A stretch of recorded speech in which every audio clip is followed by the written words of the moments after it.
Welcome to the From the 108 podcast, starring the drunk uncles of White Sox Twitter.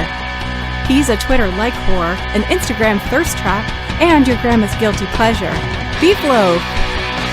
A West Coast attitude in a decidedly Midwest body, My Sock Summer. And your host, he's sharing obscure music thoughts to give you time to hit the bathroom, Terezi E.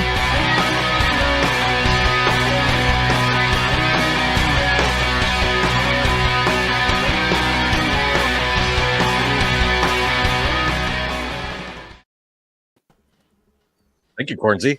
Welcome to the From the 108 podcast. Get ready for some baseball, beer, and bullshit. And remember the drinking rules. Beef Loaf says allegedly, or that he wrote a blog about that. You drink. If My Sock Summer doesn't know a player or mentions his time on the West Coast, you drink. And if I swear or say, here's the thing, you drink. Before we get to what you guys are drinking, we have a show poll. Well, we got to give a show poll really quick. Let me get the old 108 show poll graphic there too. Oh, that looks hot. Look at that thing. So tonight's show poll, inducing. go over to Twitter. Go over to Twitter, and if you're listening to this on the podcast, you go see who won. It's in honor of Olin Kreutz and Adam Hogue. Who is the most chokeable 108er? And then the answers are one of us three. Basically, if we were on CHGO, which one of us would have got choked by Olin Kreutz? Or if we were in your home, which one of us would you choke? I did not. Easy enough. Yeah, no. And if you guys are talking in the comments, which of us do you think would like to be choked? That's the special comments one. See how that goes. Wow. Beef Loaf, what are you drinking, my friend? Baby, it's a normal Thursday night, so I've had my rigatoni already. I'm into the red wine. I got the red wine going right now, and I got the backup. It is nondescript Diet Cola. Oh my God. That's my chaser. No free ads, motherfuckers. Such a weird combo. But all right. Good for you. Coke and wine. I mean, that's a Spanish thing. They mix them together. They call it calimocho. Calimocho, it's called. Mm-hmm. Yeah, you mix. It's actually pretty good. Coca-Cola and wine. You should try it sometime. Yeah. You guys are. Go for it. My Sock You Summer. guys are Mexican. Half and half Spanish. Yep, just the good half. Hey, love it. Awesome. That's right. MSS, what are you drinking, buddy? So, as everybody knows, I went to Whole Foods today for my fancy ass toothpicks, and I bought 3 bottles of bourbon. The first one is by Buffalo Trace, which is my favorite. What's up, Gas Money Bob? Ran out of cards. If you have more, send them. I'm gonna drink the shit out of this. I forgot how much I love the Buffalo Trace. I started with this because I had it before, so I was like, it's not gonna be anything special or fun. So, it's so good. Anyway, the next one I got is 4 Roses, just the regular ass one. I was like, I'll try that. People would talk really good shit about that. And then I got this one, the Slow and Low. It's the Rock and Rye. How much fucking bourbon are you gonna drink tonight? So I'm gonna try one of each, just 3 drinks. Next podcast, I'm going to go through my whole wine cellar and show you every bottle. So this is straight rye whiskey with rock candy, raw honey, bitters, and orange. So I was like, I read that and I was like, oh, that sounds delicious. I'm gonna check it out. It's actually like a mixed drink. Like if you put some soda in it, it's it's an old fashioned. So we'll see how that goes later. And it's an 84 proof, so that kind of fucked me up because I was like, if it was just like a liqueur, like a little mixed drink in a bottle, like I didn't think the proof would be that high. It's high. So we'll see how that goes. Treasy, what are you drinking? MSS, next time I get my hands on some of the higher end Buffalo Trace stuff. So they have like kind of limited things that they put out.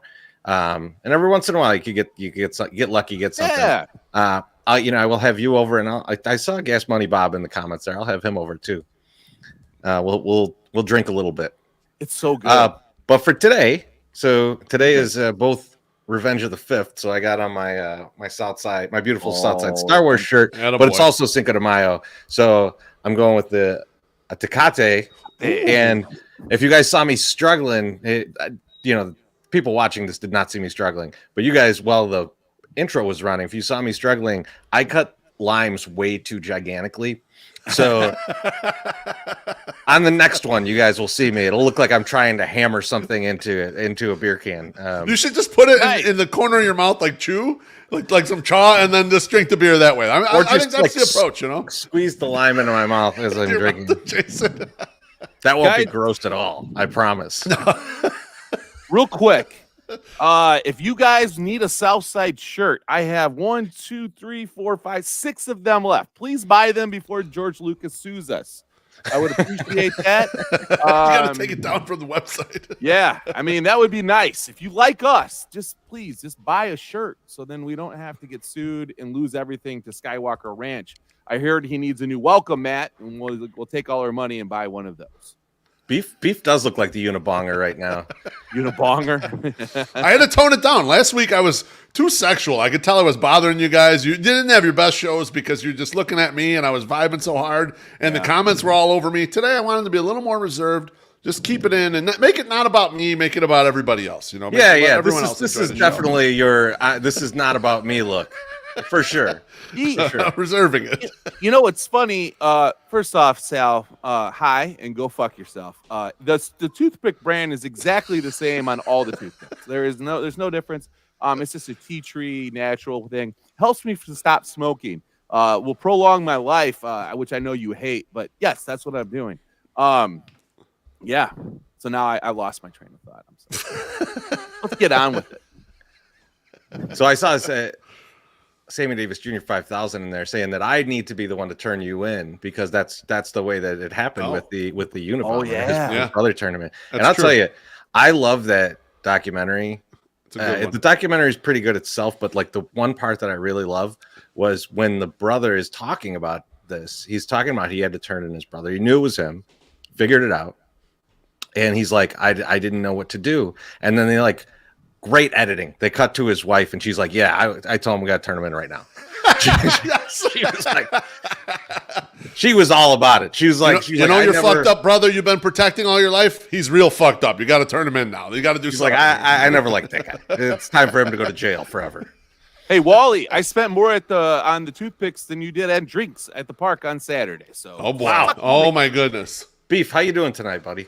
You know, I'm good. Before I get to my banter, I was going to bring up those toothpicks because it's hilarious for a man who will not spend money on a goddamn thing that he spends that much money on fucking toothpicks. You're always looking for the best deal possible, and you're buying premium toothpicks out there. I loved it so much, my suck summer. I kid you not. I poked a little fun at you, but I like that you went for like a premium product there of something that you care about. I like that. I like to see that sort of thing. I've been chewing these things since like I think like about 15 years. Like they just are like always like fresh in the breath. Plus, when I tried to quit smoking for 13 of those 15 years, they were very helpful. You know.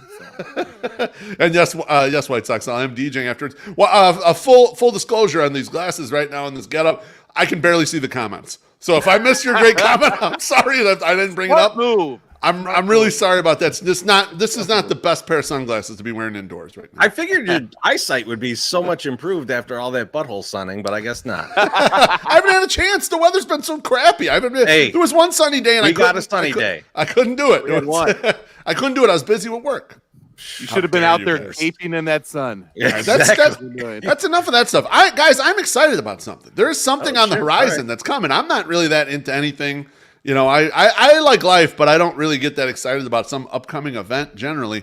But I found out that Radar Pictures has secured the rights to do Doyle Brunson's biopic. You're going to do a life story about poker professional Doyle Brunson. So a lot of you don't know who Doyle Brunson is. Doyle Brunson's like one of the original road warrior poker pros, you know, and became famous in Vegas eventually later on. He's also the author of probably the greatest poker book ever, and he authored the book in 1979. It's called Super System.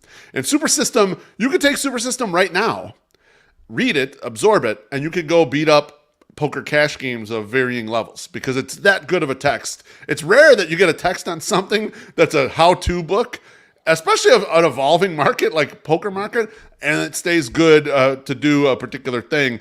As you guys know, I'm big into gambling, always have been. Not just like go fire it up at the casino, which, you know, Treasy and I like to do too, But I also like the games where you could make money. Like in poker as an example, and Treasy and I had quite a run betting sports for about 5 or 6 years, where we were doing a lot of arbitrage and making a good bit of money doing that. We've been on Sam Panianovich's podcast, Chicken Dinner. I think we're actually going to be on it coming up in the next couple weeks. I think he wants us to come on to talk about the old days of the offshore betting when shit was wild out there and you would get robbed from various sites. But yeah, mid-May. So look for that. I think it probably like the week after the Yankees series.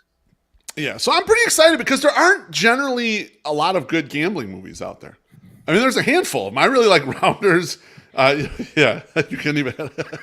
Good call, Brian. There's a handful of them that I really enjoy, but there's just not a lot of good gambling movies. So I'm really looking forward. Hope they do this right. And the man is a legend. Like he's 90 years old now, and like he even just a decade ago, like at 80ish, he was playing in World Series of Poker tournaments and winning. So like, really, they have the mental acuity to still be able to kick people's asses at that age in a totally mental game like poker is extremely impressive. So really excited about this coming. Is it a movie or is it a documentary? It's a movie, so it's a screenplay.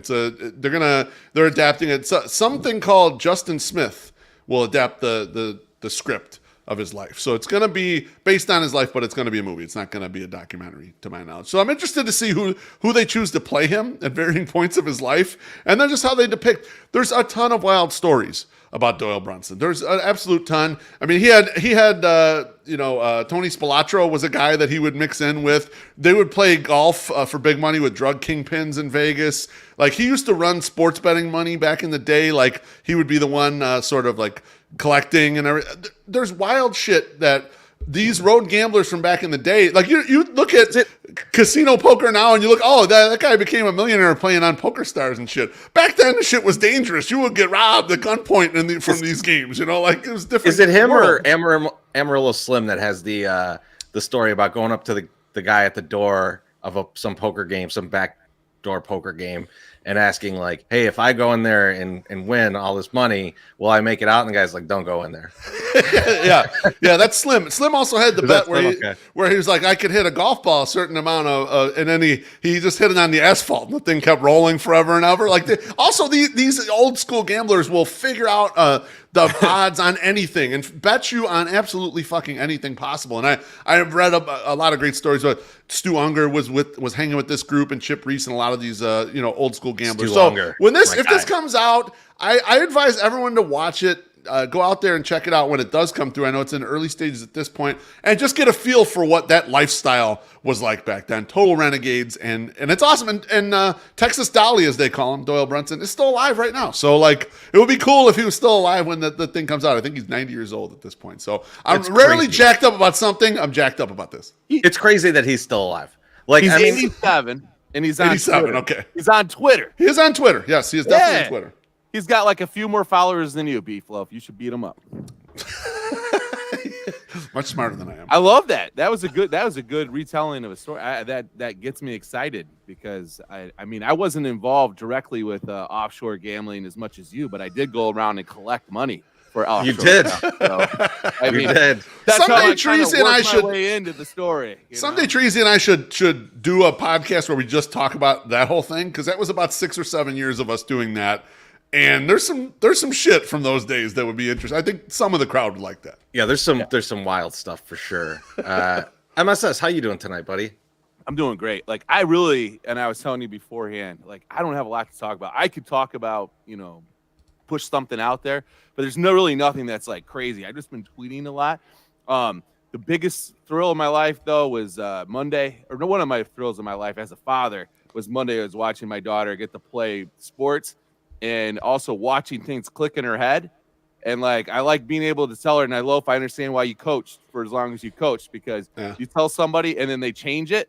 And if they change it the next time around and they're like, oh shit, that worked, and then they keep going. Right. If I could just get these goddamn kindergartners to fucking watch the ball, like, I would be great. I would be a great coach. They're not paying attention. I'm like, someone's going to rip a ball and it's gonna pop you right in the fucking face. Like, and I don't say fucking. I hope. Oh man, that's You gotta say fucking. Actually, that's rule why number they're one of not- coaching. Rule number one of coaching, MSS, know. especially under the age of 10, you say the word fucking as much as Swear. possible. Man, I don't Swear a know. lot. So I'm just like, The you kids gotta will watch respect the that. ball because there's kids, they're up there with their little bat, and they hurt. If you get hit by it, it hurts.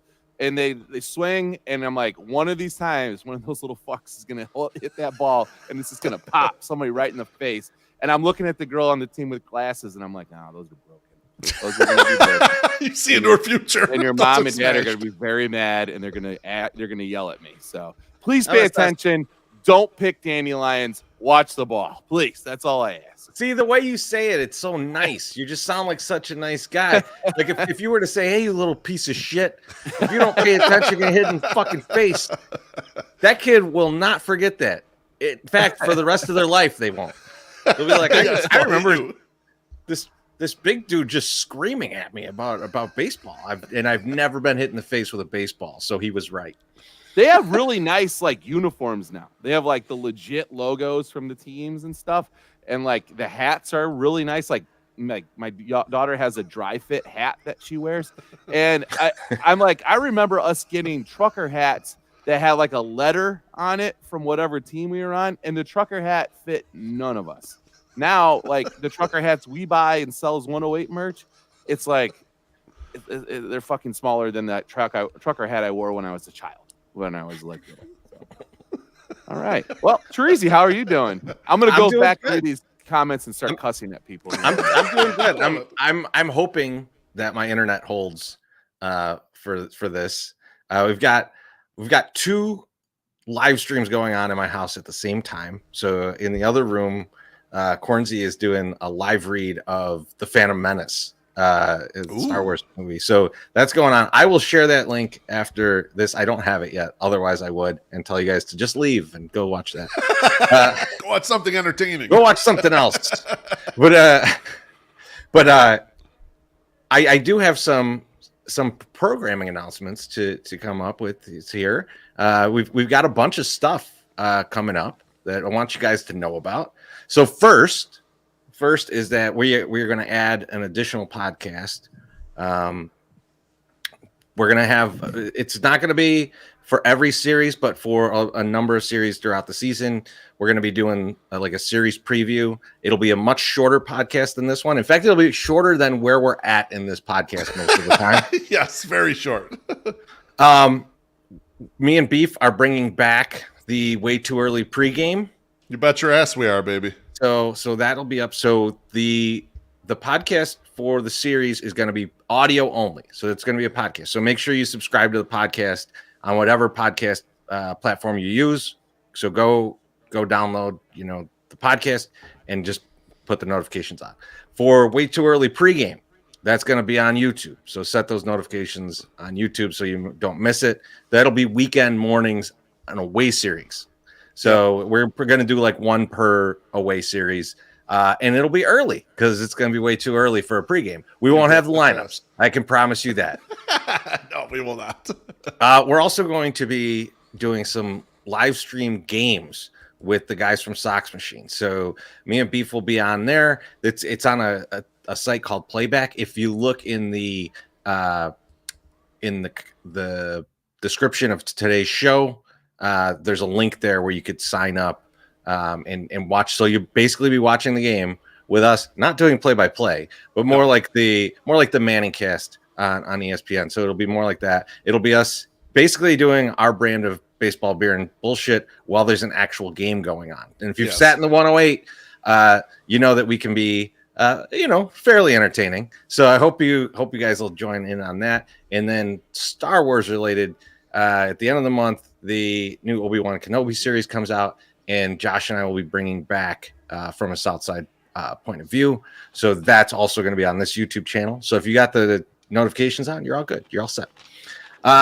So that's it. That's a lot of stuff coming up. We're throwing in there. My Sox Summer, what do you got? I want to let everybody know that I am also going to be working with Nickelodeon on a White Sox game where people get slimed live. SpongeBob SquarePants is my co-host. It's going to be great. It's going to be awesome. Well, you know what? I should mention though that you are also doing a series on YouTube of bobblehead history. So go check that out. I mean, if you have 45 seconds to burn, watch one of these. They're awesome. So, like I honestly, I'm on the TikTok. Yeah, we got From the 108 TikTok, and MSS has been burning it up with some bobblehead stuff. I didn't even realize, and this is just my ignorance of bobbleheads. Like, I didn't even realize how different the original bobbleheads look from the new ones. I was like, so fat. What year is this from? Like 1945? Like, this is just seems like it feels like 100 years ago, and like it was a Frank Thomas bobblehead. Yeah, they're the 108ers pre 108 weight loss, and then the new ones are post. Yeah. Well, see, we call those the AGP, the Alexander Graham Promotion. That's the company that makes them, the AGP Fat Bodies. That's what I call them anyway. Fat bodies. They'd be like, that's what people call me. Yeah, they're like, I need a Camaro. And I was like, all I got is the original AGP Fat Body. And they're like, I don't want that. I want the swinger. You know, I don't want the one where he's just standing holding the ball. Whoa. Got it over his shoulder. There's a swinger bobblehead of Paul. Oh, no. It's like, is that like he's putting like keys in a fishbowl, or what's going on in that? Oh yeah, you know, hey, I'm sure they have swinger bobbleheads. They have bobbleheads. He's using his remote control as a comparison. That's what he's doing. The Wally Money bobblehead. I don't know if any of y'all are on TikTok, but get on TikTok. We're on the TikTok right now. Brewhan Luke's TikTok is ruling our channel. It has almost as many as the views as the first Frank Thomas bobblehead I did. I have to figure out what I did in that one and replicate it in the other one so that it blows up too. So people in the comments love your TikTok video of the bobbleheads. Bonita Stakey told me your TikTok videos of the bobbleheads suck. So with different era, maybe we're a little Luddite. We need to gear it up. So just a little feedback for improvement. My sex number. Just for you. She also told me she missed me. So I'll take she that. loves you. I'll take the compliment with the sucky bobble. She's got to keep me working. She is 100% a loaf child. Like she knows. Like, hey, I love you, buddy, but you're fucking up. Please. MSS, don't get caught up on how shitty your TikToks are. I need you to pay some bills. All right. Let me find that ad. Oh, hey, there it is. May is the perfect month to buy a car. And what's the best place to buy that car? It's right. Mazda of Orland Park, the home of the Zoom Zoom Nation. They got all the kinds: sedans, SUVs, hatchbacks, sports cars, crossovers. So why do you got to go anywhere else? Yeah, you don't have to. Now, if these gas prices got you freaking the fuck out like it does everyone on Facebook, they even got the electric ones. Introducing the 2022 MX-30 EV crossover. Considering the typical American drives approximately 30 miles per day, the MX-30 was specifically designed to meet their needs. With an EPA estimated range of 100 miles on a full charge, combined with access to a leading electric vehicle charging network, the MX-30 is always ready for what's next. Charging at home and on the go is easy. When connected to the level 3 DC fast charger, you can go from 20% to 80% in approximately 36 minutes. Each MX-30 also comes with a level 1 120-volt charging cable that can be plugged into your neighbor's outlet outside free of charge. As a connector that's compatible with most public charging stations. Simply charge up and enjoy the drive. To check out the MX-30 EV, head over to Mazda of Orland Park at 8910 West 159th Street in beautiful Orland Park.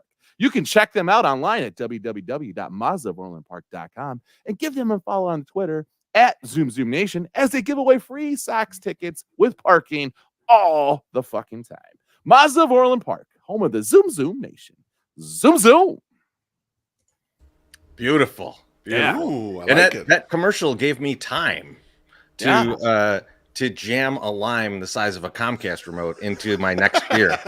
You know I'm good. So that stays behind the paywall now. So you guys got to wait. Possibly the next one I'll do in front of everybody. Yes. You never know. You never know what you're going to see. Damn it. That's why you got to. That's why you got to hit that notification. Hit that bell. Make sure you're notified of our online content. You bet your ass. All right, guys. You know what it's time for? Baseball talk, baby. Ooh, baseball talk. So let's get it started.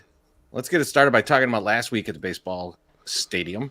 The Angels were in town, and I think there's a specific inning we want to talk about. We're going to talk about that Sunday ninth inning.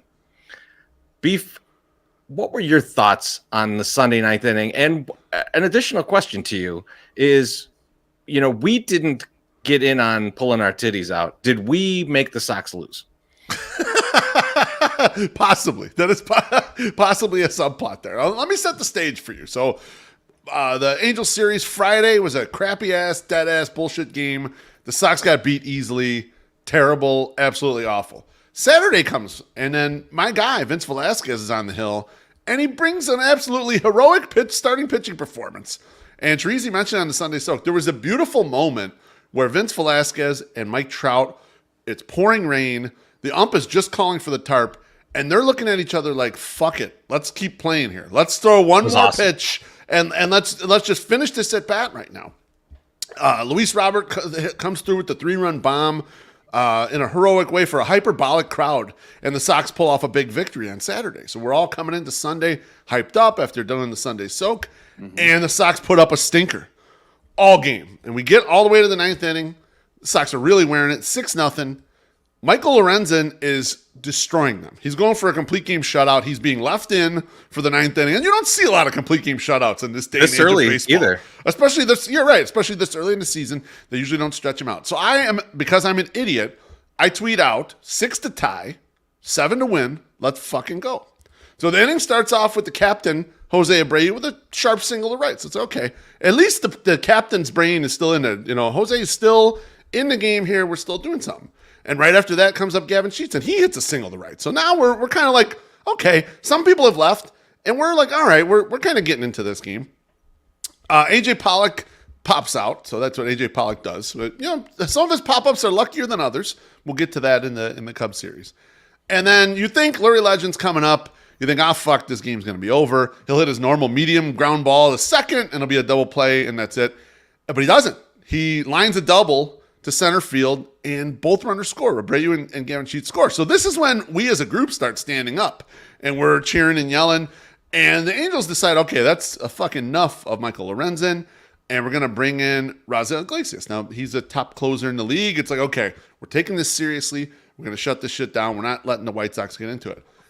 As we're doing that, at the same time, the left field bleachers, everyone is starting to take their fucking shirts off. And when I say everyone, I'm talking, first it was like 5 or 10 people, then it was 50, then it had to be 200 people with their fucking shirts off in left field. You've got to set the stage here. There was hardly anyone at this game at this point.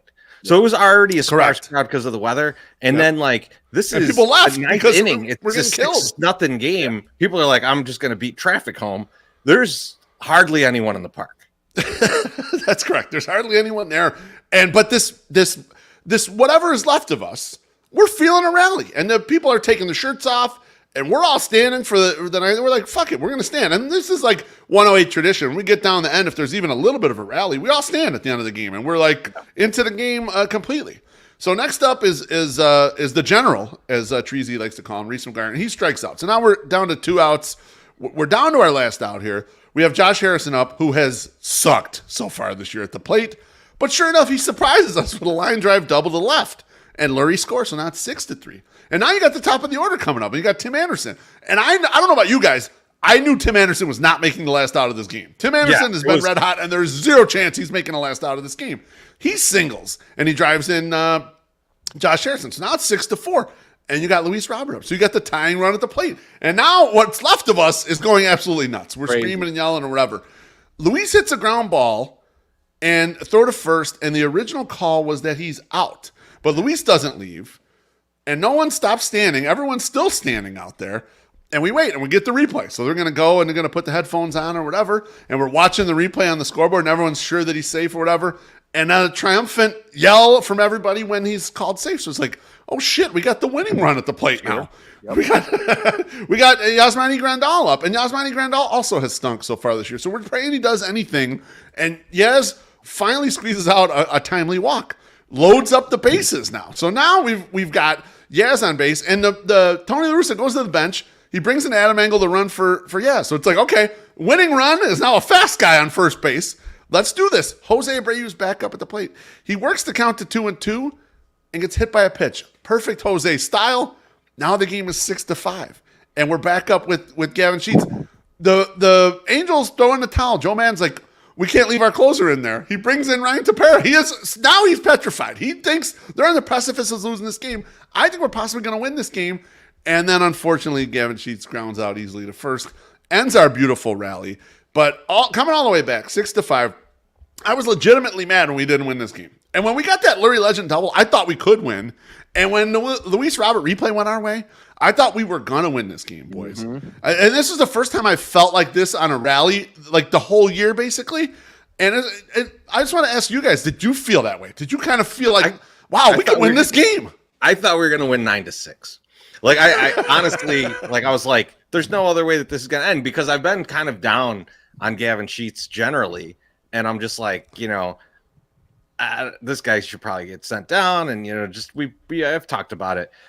So I just figured he's absolutely going to hit a grand slam here. Like, it's just like, there's not another way that this ends. But I do have to mention that you mentioned the ump, or the play at first base. That ump was like 0 for 4 on plays at first base that day. Like, there was like 4 overturned calls that guy had. He probably had, 15, 20 calls that day, and 4 of them were wrong. That's unbelievable. Or very bad. But very bad. Beef, I don't know, man. Like, I looked at that, and I was sitting there and I was thinking, this looks like what we've been expecting out of this team, although it's all happening at once. Right. Like, we're just getting it all at once. And it felt like, is that enough? Like, is what we just saw as we're walking out of the park dejected, was that enough to kind of make them remember this is who you are? You can score 5 runs in an inning. It's not a big deal. It's exactly. This is the team you are right here. Yeah, that was my thought, Treasy. Exactly. And it's early. It's early in the season, but it's possible that we look back at that loss and kind of go like, that's where it turned around for them. Like, I would love that to be the case. MSS, what'd you think about it? I don't know, and here's why. Last year, the Sox did this several times. Like, they waited till the last inning to like decide to say, hey, you know what? Maybe we should get some hits. And like we ran through these games a few times. I don't think there ever was as big as a deficit as the 6-0 or whatever the fuck it was, 6-1. We haven't had that big of a deficit, but it was kind of happened last year. But it was still important for 2 reasons. And the 2 reasons that I'm saying it was important is it shows the team what it takes to win in those situations. Now, if we could have manufactured some of those runs in other innings, we might not have been gassed by the end of this to like continue to win, right? Like, we could have kept it close, maybe not given up 6 runs. That might have been good too. And, like if the pitcher feels a little bit more confident in their offense, it might go a little better. The second thing I think that it is important, it was important for it to happen and for people to see it, is that the fans can see that, yes, there is a team there underneath all of these warts and everything that can do some serious fucking damage once it decides to figure it out. They need to, and it will happen. I feel like it will happen at some point. We will get everybody healthy for at least a 3-week stretch. And we will just go on a tear, and you will see these guys, the bats get warm, and I think it will just get nuts. They are a textbook like example of a sleeping giant. I just don't know how you could describe this other than that. Like, that we were sitting in the stands, and we were talking, and I'm not a big baseball guy, even though I'm on a baseball podcast with 2 guys and we talk numbers and whatever. I'm not a big baseball guy. I am talking to whoever's in front of me, and I don't remember who it was, and I apologize for that. But it was we were saying, listen, if Yaz goes up and he manufactures an at-bat, he's going to be okay. Like, he's doing – last year, he did things he could only do because he was hurt, right? Like, he couldn't necessarily run. So he was working counts, and he was getting walks, and he was contributing how he could. This year, he's not doing that. He's swinging, and it's not good. We have Luis Robert come up, swings at a first pitch every fucking time he's up. If he takes a pitch, there's a really good chance he's going to get a hit. Like, there's these little itty bitty things that he needs to fucking like just do and be smart about. And if I can see it, my God, I hope, Frank Menachino can fucking see this shit, because it's ridiculous. Like, it's just these little fucking basic things. I feel like if they did, it would good. And what they did in that rally is use those things. They worked counts, and they didn't swing away, and they didn't fly out deep to left or right. Like, they waited for a good pitch and got all of it. And they got hit by a pitch. or got hit by a pitch. That's okay. I mean, whatever you got to do. Like, it's just like, this is what I feel like, they need to do. And it's the simplest thing, but it's just like when they do it, they succeed. When they don't do it and they swing away, it leaves a lot less to be desired, So it was encouraging to me because, okay, they were getting bodied all day, and yes, the starter was probably tired, but there was a quick hook there. And then they brought in a top 5 closer in baseball, and they made him wear it. Like, they got on the top 5 closer in baseball, and they worked him, and they gave him a hard time, and they hit the ball hard off of him.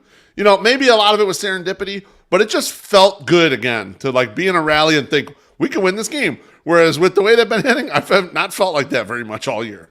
You know what, Beef, too? The other thing is, like, it could have went a different way, right? It could have been, we're getting our ass kicked. Tony puts in a position player to pitch, and they just kind of go up there and stand last inning and just get out of it. And they're gonna play the day game tomorrow, the next day. So don't waste too much energy. They could have done that. Right. That could have been the way that went, and it didn't. And it's telling of this team doesn't see themselves as shitty as they've looked. Right? They don't think they're a bad team. They think they're a good team. And for walking out of a loss where we were down 0 and going into the 9th, that's the most positive I've ever been after a loss like that. So I don't know that I enjoyed quite a bit. all right. Max Headroom has entered the building. Josh, you bring up a really good point. And do we think the Angels are good? No, they do. They are not good. I don't think they're good. And no, yes. And I get what you're saying. And so, yes, we should have whooped their ass. But as a team, I just don't think they're there yet. Like, they haven't figured it out yet, So the Angels are fine. The Angels will be, they'll have an above average record. They're fine. So they're you a decent think they're team. going over 500? Yeah, I think they'll be above 500. Yeah, I do. Yeah, they'll They're be an above division 500 top team. Yeah, no, they're just a decent team. They got some star power. They're decent enough. They're fine. I mean, like that. I don't think it takes anything away from the rally. Like, even if you think they're just an average or slightly above average team, I think they're similar. I think that's going to be a good team. Yeah. I guess I would just say that the series, like, I mean, the splitting the series is fine. Like, I'll take that, especially as how shitty they were playing. But hey. Well, let's talk about a different part of the weekend. Let's say actually Monday. Let's talk about Dylan Cease, who's just been flat out impressive. I think it's very obvious that the mustache works and that mustaches are good and mustaches are important. That's right. But I'm looking, Beef, at his Baseball Savant page, and it's just like blood red. And for those of you who don't look at Baseball Savant, red is like the horny part, and then blue is the flaccid version. Yeah. So exactly. No the blue, limp stuff. Yeah. No blue, all red. There's a little bit.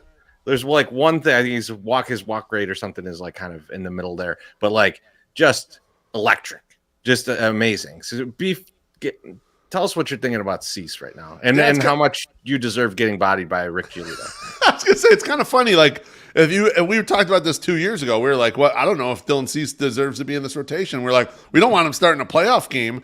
And then on Monday, he goes 7 innings, 11 Ks, 1 hit, no runs, no walks, only 93 pitches. I mean, in theory, he could have gone back out there for the 8th inning if you wanted to really push him. I mean, like, in this situation, he's blowing up pitching ninja because it's like he's throwing a fucking wiffle ball out there. His stuff is absolutely ridiculous. And when he's on and you watch it, you're like, this is impossible. Who the hell is going to actually end up squaring this up? He solved his problems of the Cease bad inning. The walk a couple guys and then get down and make a bad pitch, and next thing you know, you give up 3 runs that inning. He is not doing that. He's been recovering all year, and even when he wasn't dominant like he was in this start on Monday, he's been able to do that. I almost expect Cease to shove at this point. Rick Giolito, he bodied me so hard that now I'm brainwashed into believing Cease is going to always shove. Do you guys, a question for you guys, is he now the de facto ace of the White Sox? So I think he's pitching as the ace right now, but I don't think he's the ace of the staff. Okay. And nothing against him. Like I definitely I hope that he becomes it. Like I hope that he just is so good that we have to say by the end of the season he was the ace of the staff, right? But at the same time, it's a little bit early in the season to start anointing him as the better pitcher than Lucas Giolito. I don't think it's fair to Lucas to throw that out there. Lucas has shown more over a longer period of time than Cease has. So what would be great is if we can't figure it out at the end of the year. Yeah. and then we're having the other argument of like, okay, those two guys are awesome, but what about Kopech? Right? Like, Yeah. let's have that argument at the end of the year. I would love to have it. I feel like you're looking at a guy, Cease specifically, that he has come in with the confidence, and like I keep seeing it in there. He has the confidence this year, and I think somebody got in his ear somewhere, and this is like, just go out there and fucking do what you're doing. You're in your head, and just fucking get out. You know, like it literally looks like a guy who's like, I can't talk to women, and then he gets laid, and he turns into Rico Suave. You know, you're just like, and that explains the mustache and everything. I mean, it works out. What does that mustache smell like? Now you got me wondering. Oh my goodness. Exactly. I'm saying probably half of Puerto Rico. I don't know, but it looks like that's probably where it was. But I don't think you can call him an ace yet. I think he's pitching like the ace. I agree with Teresi 100%. He's pitching like the ace, but he is not. I think you have a Giolito, and when you watch him out there, was it last night? He's working against something in himself out there. Like he's challenging himself to do something, and he's going out there and trying to do it. Like, and that's insane. And same with Kopech. Kopech's the same way. Like he was pissed when he got taken out. He understood why he got taken out, but he was mad because he was like, I wanted to go more. I wanted to do more, you know? And like, listen, that if you see that fire, and it's like, God damn it. I love it. And I love it out of him. And because especially with Kopech, because everyone's like, he's soft. He's not a bulldog. He's not, what, blah, blah, blah. And his like, his takeoff year for, COVID and whatnot. And now he's coming out and he's just fucking ripping. Like he's just mad as hell. He ain't going to take it no more. Good job, Mike. Fucking loved it. Loved every minute of that. But back to Cease, you talk about the confidence thing. It's an old axiom for the stuff guys is confidence, and not confidence in the way you might think about it, but confidence to just say, I'm just going to throw it up there in the strike zone. Fuck you, hit it. Instead of trying to nibbling, instead of trying to be too fine with your pitches. Guys like Dallas Keuchel got to be fine, and even he always had to be fine in his entire career. But a guy who's a stuff guy like Dylan Cease, to have to get over the thought of, what if it ends up in the strike zone? Fuck it. Let the guy try to hit whatever it is. And when you watch him pitch, it's like, good luck, even if it is in the strike zone. I'm not sure these guys can get a bat on this thing. So, the confidence is there from that perspective, in my opinion. And I disagree with you guys. I think he is currently the ace of this staff. And if we had a playoff game tomorrow, I want him starting. He's my guy to start tomorrow. Okay, so that's your definition of ace. He's your number one start. I mean, I don't know. It's hard. It's hard to say that he wouldn't. If that's your definition, I think an ace is a little bit more than just your number one start. I will say this, Beef. Tony La Russa would not agree with you, and I don't know what that means. That might mean you're right, but I absolutely think La Russa would start Giolito game one of a series right now. I don't know if that is a old school baseball mind going, this guy deserves it. He's stuck it around for, whatever. But 3 years. That's what it feels like to me. I don't know. Do you think he would just jump ahead? Do you think he's that kind of manager that would go like, this guy's pitching the best right now. He's going to be my number one in the playoffs? I do actually. I do think he would. Well, I mean, when you get to the end of the year, I mean, right, but that's what I'm saying though. But I mean, if you looked at them right now, sample size. If you look at them right now, it's clear who the guy who's been the best, and it's Ben Cease. And so, if you had you're lining up who's your best guys tomorrow, he's your best guy, and I think Tony would do that. I think Tony will surprise us, and I think Tony will line up whoever is having the best year first. Sure, next year. But that's the thing. You're so early in it, so you're only saying he's had the best year, but he's we're 4 starts in. It's tough to say this guy has surpassed the guy who is an established ace on this team. And unless you don't believe that Giolito has been the established ace, do you think, is there just not enough there that you? I think Lucas Giolito was the best starter on this team last year for sure. But I think what we've seen in the early going and what the whole body of work. Let's take the body of work last year plus this year. Watching Dylan Cease's progression, yeah, I think he's the best starter on this team, and he's the guy I would start in the first game.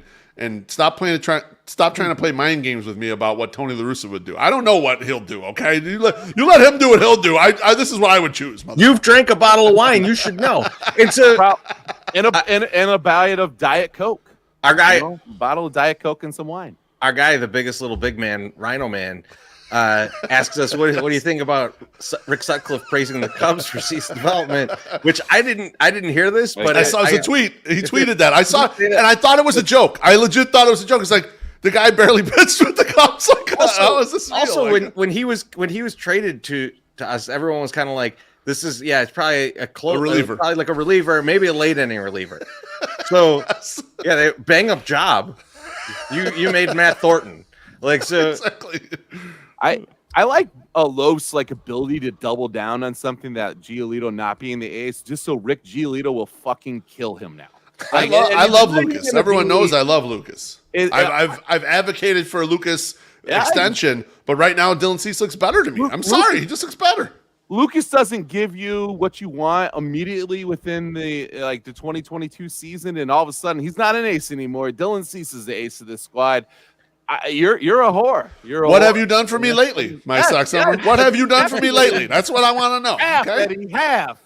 Ollie will enjoy that. I can't believe you're saying this after Lucas Giolito had made you go, ooh. Now you just treat him like a regular old Ritz cracker. Now we just touched on Rick Sutcliffe and his stupid Cubs comment, but let's talk about the Cubs series a little bit.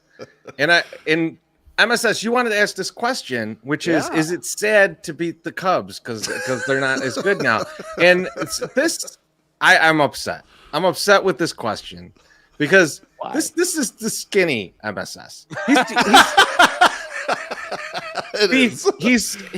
He's all pompous now. He's all full of himself. He can't imagine going for a slump buster. Like he can't. It's out of the realm of possibilities for him and his high standards. He's up in it now. You saw those toothpicks.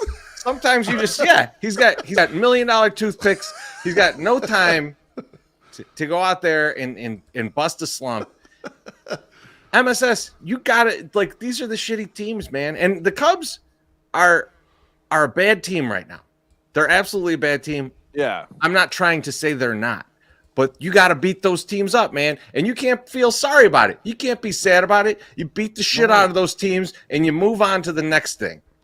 I am very happy to get those wins. I just feel like it loses its its sweetness when it's against a subpar squad. Probably like how Cubs fans thought all these years when beating a subpar Sox squad or getting. They did not seem disappointed about it. I'm just saying. I would say the real fans, like the people we didn't hear from, like the ones that aren't coming into our system and in our area of the Twitter there and doing troll jobs. Slim Mick had no problem telling me how much they beat the shit out of us for those years. Slim Mick might not be a Cubs fan, to be honest. He's got more Sox parking stickers in his car than I do. And that's saying something. He's just a better collector than you. Yeah, no, I enjoy the whoopings. I think it's fun, and I don't even think they were whoopings. They were just beats. They just won. I was just very disappointed. I put out a tweet and said that I just was like, oh, it seems like there's a lot of empty seats up there on the north side. And people were like, have you seen the weather report? Have you seen what the temperature is? Have you seen what's going on up there weather-wise, sir? And I'm like, yeah, I was at a game last fucking week, you dumb fuck. I was sitting in the same fucking weather as you people are sitting in up there. You people. And then I'm like, MSS is also doing a white guy voice, which is hilarious. Yeah, it's more exciting. A bunch of white people. And then I'm thinking, people go to Bears games and they would be like, this weather's great. This isn't even that bad. Like, it's just raining a little bit and the wind's whipping me in the face. People would be like, This is fine for fucking smash mouth football, but we can't play baseball in it. Can't watch baseball in it for some god profound reason. I don't know. Bunch of candy asses. One guy tried to double down on me with it. Goes, I don't even know if I'd go to a World Series if the weather was like this. And I was like, God, you wouldn't go I'll have to your the World tickets, sir. Series because it's raining right now. The attendance champ's not coming through there. He came back and was like, you know what? Maybe I would. I probably would. Oh, thanks. Damn right you would.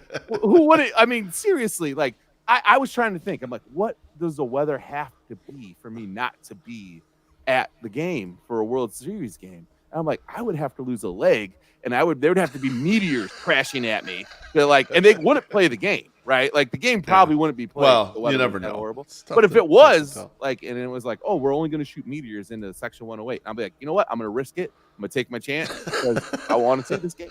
De La Salle meteors, though. So it's meat eaters. So it's just us. I mean, Teresi, I kind of feel a little of MSS's sentiment here, and the reason I do is because when winning, like I put a couple tweets out there, like, Cubs, you're not batting against the Reds and Pirates anymore, and like shit like that.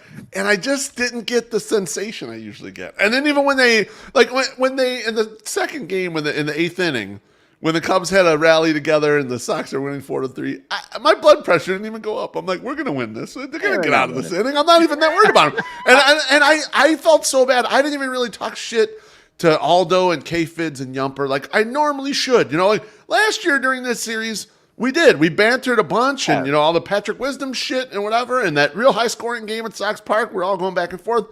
These two games, I just did. And I think maybe it's because we came in under false pretense. The Cubs were their offense ain't doing that bad. And I looked it up. The Cubs had 96 runs in their first 22 games going into that, right? And when you cut for that time period, that's like, oh man, it's top half of the league here, But then when you peel the onion back a little bit, the Cubs had one game where they had 21 runs against the Pirates. When you strip that game off, they're a shitty offense. And we saw a shitty-ass offense. They looked inept. They look like a bad team. And there's nothing wrong with pounding bad. You got to pound the bad teams. I just didn't get as much enjoyment as I usually get out of sticking it to them. I don't know what's wrong with you guys. When Matt Foster got that strikeout, I ripped the phone book in half. Yeah, you did. I was so fucking you shot ropes all over your living room. That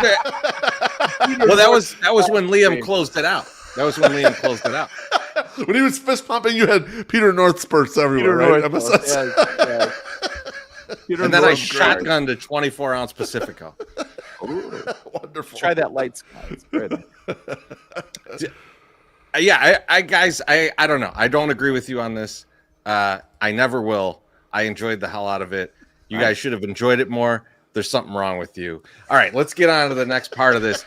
Beef, you wrote some stuff in the agenda. I don't know what you're talking about. I'm going to just hand it off to you. Beautiful. I don't know about you guys, but I thoroughly, this is the part I did thoroughly enjoy. I thoroughly enjoyed watching Nick Madrigal's lack of power, poor base running, and then not catching A.J. Pollock's pop-up to allow the go-ahead run to score in that second game. It warmed my fucking heart to see all the bullshit that we saw when he was over here. And then when he went across town, the Cubs were like, man, we stole the top 4 pick. Yep. Man, we really got one over on you. And then to watch them have all that bullshit happen when we're playing against them, I was like, good, this is exactly what you got, motherfuckers. And someone tweeted, I think it was Steve Nisco's, Craig Kimbrell would have caught that pop-up. And I was like, yes, that is exactly what I need right here. I need this kind of push on Madrigal, because Madrigal has stunk for them, for one, but he wasn't some great find. He's just a regular ball player. Decent, probably going to be a decent, okay ball player. You didn't get one over on us, motherfuckers. You got just like an average-ass dude who stunk, particularly against us, which made it that much more satisfying. That's always fun, though, right? I could tell. Yeah. I could tell that this series meant nothing to you. By the way you're talking about this. Absolutely.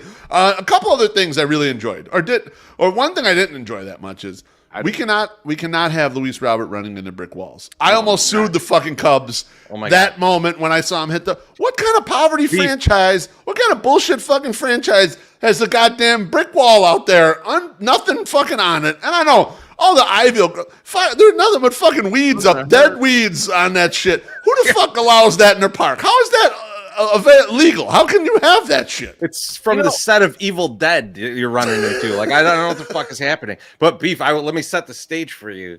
It was a Wednesday night, right? So the Baron Plains is practicing on a Wednesday night, and so we got the game on in the practice space. And I swear to God, me and Kaz, so Kaz is the other diehard Sox fan in the band.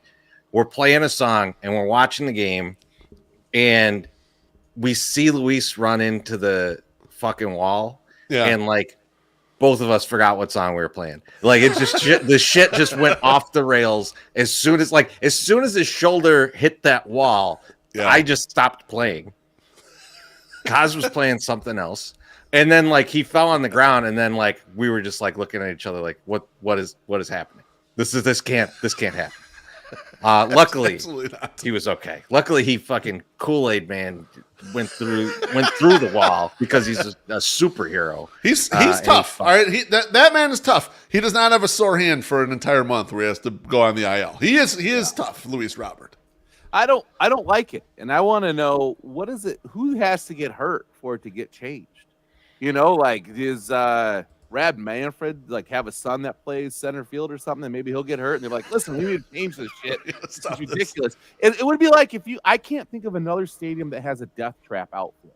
Like I just can't. I don't know exactly who has that.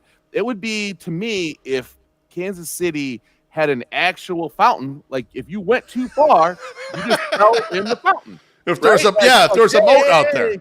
That's a good idea, actually. Yeah, a moat, put some sharks in there because that's what they have in Kansas City, a lot of sharks.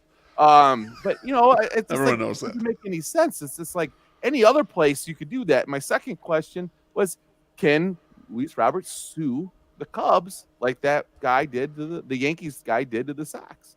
Like, yeah, that's what I was thinking about. MSS was Clint Frazier who ran into the wall and hit that box there. And he was suing the Sox for that shit. What?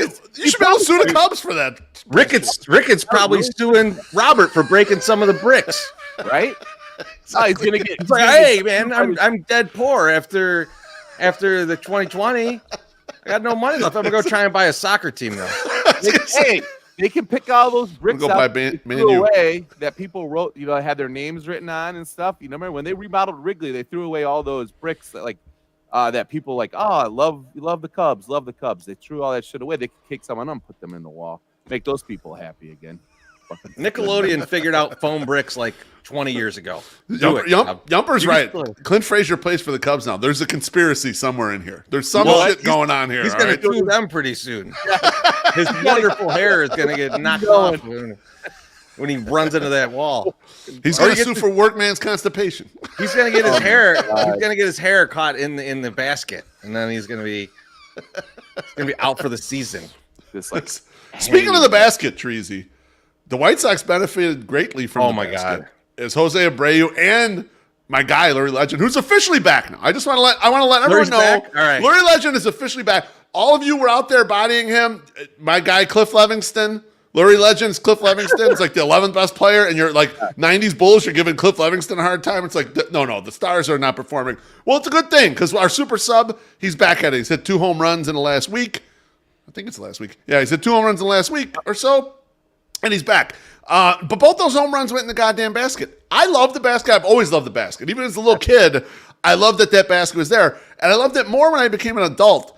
And is it true, Treasy, that the reason they put that shit there is to keep drunk fucks from falling on the field? Isn't that the reason the basket's there? I've heard that reason. I don't know if it's true, but I will never look it up.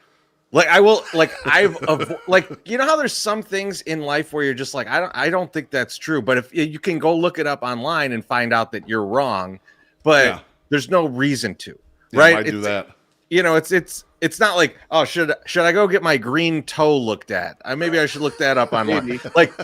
No, it's not like that. This is something that'll never affect me negatively if I don't know the true answer. I've always just believed it. And there's been people in that basket. Like I've seen that. I've seen people fall into the basket, so I know what happens. Yeah. Yes. Yeah. No, the baskets are cool. I've never seen them actively hurt anybody. I've never seen anybody lose a finger in the basket. So hey, let her lose a finger in the basket. Guy went up towards the basket fingerless now. He tried to make a catch like when Gary Matthews. It was Gary Matthews Jr. who just like climbed the wall in that's what it was, in Texas and made himself like $20 million. All on that one play. Guy made one incredible. I mean, like they've measured that. I've seen the measurements of that online. It's like he was like 18 feet in the air or some shit, and it's like.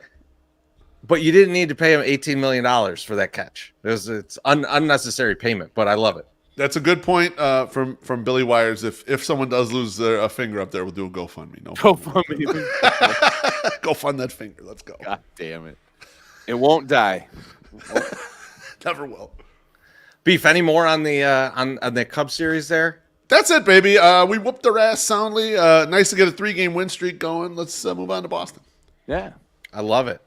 In that case, I'm going to play a beautiful video of you, and we'll just rake in the YouTube ad revenue.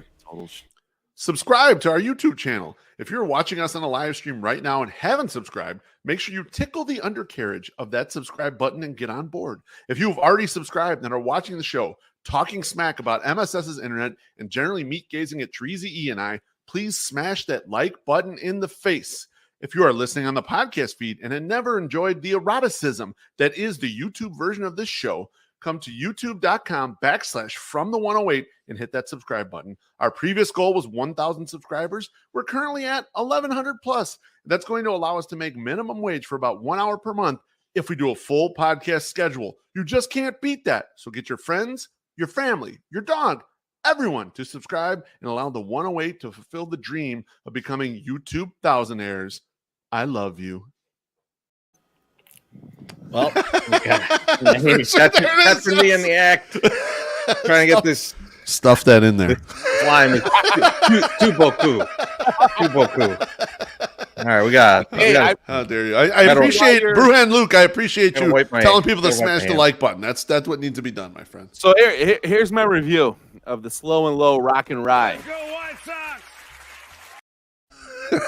Make sure you have some soda water to put in there because it would taste better as an old fashioned than it does on the rocks on its own. I am now going into the regular Four Roses bourbon. We'll see how much I like that. I already like the Buffalo Trace, so I'm not going back to that. I got to try something new. So I like it. I love it. In all fields, baby. Good for you. Chug that bottle. Show us how cool you are. All the do cool a Mr. Hand shot. Mr. Hand will get the pint glass out and fill it up halfway and drink that all in one shot. It's amazing. I don't know if you saw. He brought back the post-game show. I did see I that. did watch it. Yeah, I love the old post-game. I love the old 90-second post-game show of Mr. Hand giving you a couple points about the game and then slamming the shit out of like half a bottle of Jack Daniels. I love that shit. And those shots are man, there's something. Guys, a little more. How about a little more baseball talk? You guys want to do some more baseball talk? Let's do it. It's a little weird for us doing hours and hours of baseball talk. It's not our normal thing. We're just a baseball podcast. Look at that. How you doing? Grow a little hair on your chest, that one, or what? What's up? It tastes good right off. I just licked it off the bottle very seductively. I don't know if I'm going to talk that. There'll be a gift for that in no time. Can I quickly update the show poll for you guys? I like this. Yeah, I'd love to know who is the most chokeable of us. It's me. Currently, the Beef Loaf is 31.5%. Treasy E at 12.3%. MSS at 21.2%. GFY is the leader in the clubhouse, 34.9%. Why do we put? We shouldn't have. No, see, that's not cool. We should have left it to force people to vote for us. Fuck, dude! Like you can't do that. You gave everybody an out. You have to kill somebody. It's like doing an F, Marry, kill or not. Well, or don't. MSS, you don't know what that GFY means, though. That might mean that all three of us should be choked. Ooh, wow. Or it's just a person that would like to watch all three of us choke each other. Yeah, maybe. A lot of stuff tonight can be behind the paywall. We can really make make bank. Pierre, everybody. And we're gonna need to make bank because Lucky Pierre, I'm sorry. Beef, the White Sox odds are tumbling down. The odds to win the division are now at last I looked plus 125 to win the division. The Twins were favorite to win the division. They are favorite to win the division right now. Yes, that's correct. Beef, what do you think about that? So it's kind of funny. So the White Sox opened the season roughly. Most sports books that faced Illinois, that faced Chicago, offer the White Sox at minus 200. So what that means is you would bet $200 to win $100 in profit. So if you bet $200 and the White Sox won the division, you would get $300 total dollars back. You'd get your $200 plus the $100 profit. Mm-hmm. That is an implied probability of winning the division of 67%. So pretty good, right? They're substantial favorites over the rest of the field. They got a good chance. In just 1 month, the White Sox betting odds went down to plus 125. Now, what that means is if you bet $100 at plus 125, you'd win $125 in profit. So you'd get $225 if the White Sox won. So much better value now. But what that means about the implied probability is that the betting markets think the White Sox are only about a 44% chance to win the AL Central. So they went from commanding favorites to not so much anymore. And so that's kind of a big move in any month, or maybe not the last month of the year, but any month of the year. But that's a huge move in the first month of the year. And the business community appears to not have a lot of faith in the White Sox. So a question for you guys is, do you think there's anything going on other than early season performance that has moved these odds? Anything that you're looking in the future and like, oh, we saw something and maybe the Sox aren't as good? Or do you think it's all just the banked losses that they've done so far? So can I give you a slightly different perspective on it? Go for it. So, Beef, this is something we would not have seen back in the days of the offshore books. With this kind of movement, you would not have seen it. And here's why. Because the sharps, the big money guys, would not have bet this into the situation. They would have kept money. Enough of them would have kept money on the Sox because that's still a good bet, even at like minus 170 or something like that. Yep. That you wouldn't have seen this kind of shift. But because we're in this new age of gambling, and because the limits are so low on bets like these, that you're going to see public money move this. So like if a bunch of people are now looking at the Twins and seeing like, hey, this team's 5 games up or 4 games up or whatever they were, and they're going to start saying, I'm going to bet on this team because they're at like plus 400 or something. Which they were. That enough of them are going to drive down the price because no one's been able to put a huge bet on it. Like you can't you can't go to that line and put 10 grand on the Sox. I will tell you, there are a ton of people that at plus 125 would definitely do that. So I think it's more of that than anything. I don't think that there's a lot going on where like someone's looking at the Sox and going like this ain't real and the Twins are real. I don't see how that would take form in this short amount of time for an adept gambler to make that determination.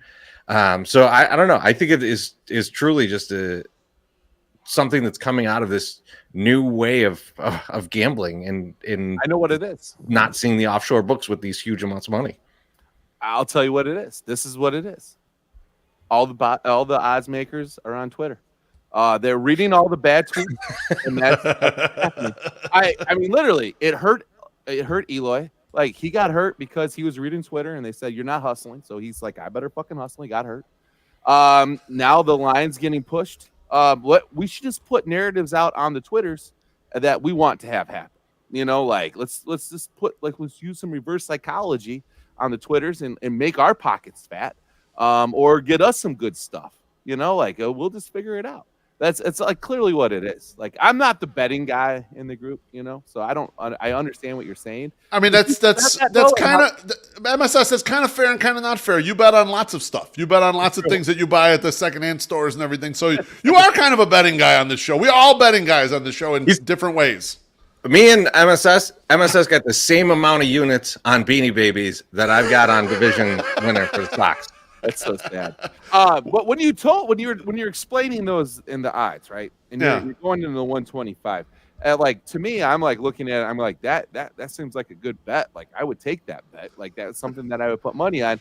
And then I saw Sal said, "Hey, you should do that." That you just put it up, and then I'm Let's put the comment up, man. maybe I'm not going to do that. Well, that was my next question for you guys.